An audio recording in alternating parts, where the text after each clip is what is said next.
As a leader, strategy and culture are two primary levers you have at your disposal in your quest to maintain organizational viability and effectiveness.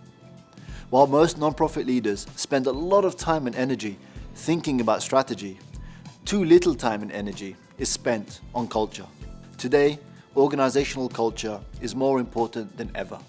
Whether it's the push for DEI, the fierce fight to attract and retain talent, or some of the horror stories that we've seen come out of for-profits and non-profits alike. What used to be an afterthought, one maybe relegated to the HR department, has now become a strategic priority that fundamentally impacts your ability to be effective and serve your mission. Culture is your organization's DNA. It's the shared values, goals, attitudes, and practices that characterize your workplace. It's reflected in how your board and staff behave, how they interact with each other, how they make decisions, and how they do their work. Culture defines what's encouraged, what's discouraged, what's accepted or rejected in your organization. And the research is clear. Culture shapes attitudes and behaviors in wide-ranging and durable ways. Basically, culture impacts everything.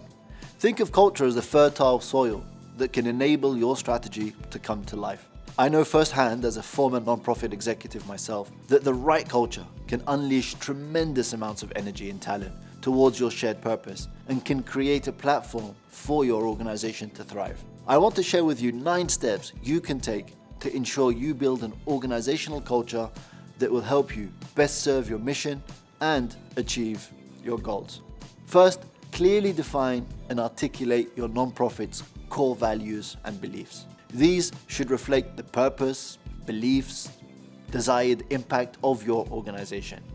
Engage with your team in this process and ensure that these values, these beliefs, these aspirations resonate with everyone.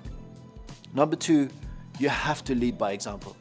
As a leader, your actions, decisions, your behavior sets the tone for the organization.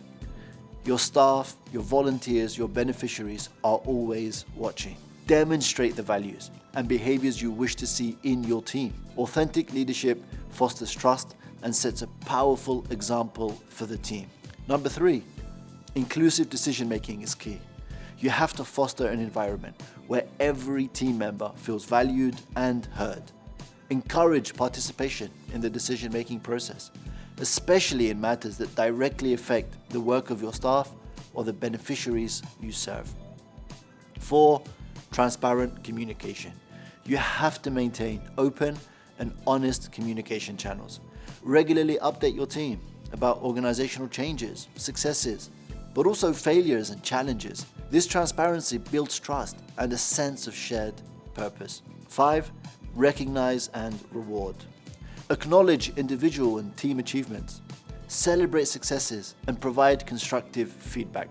Recognition and appreciation go a long way in building a positive morale. 6, professional development. Make sure you invest in your team's growth. Provide opportunities for professional development and skill enhancement. This not only improves your team's capabilities, but also shows your commitment to their personal growth. 7, foster team collaboration. Encourage a collaborative working environment.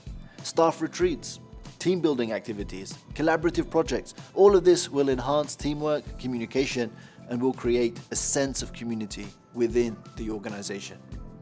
8, prioritize well-being.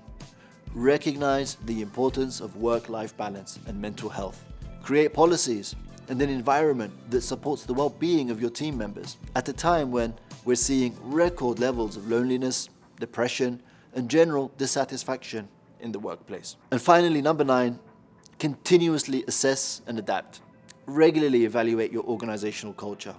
Keep your finger on the pulse. Talk about culture with your fellow executives. Seek feedback from your team and be willing to make adjustments. A flexible approach allows your culture to evolve and remain relevant.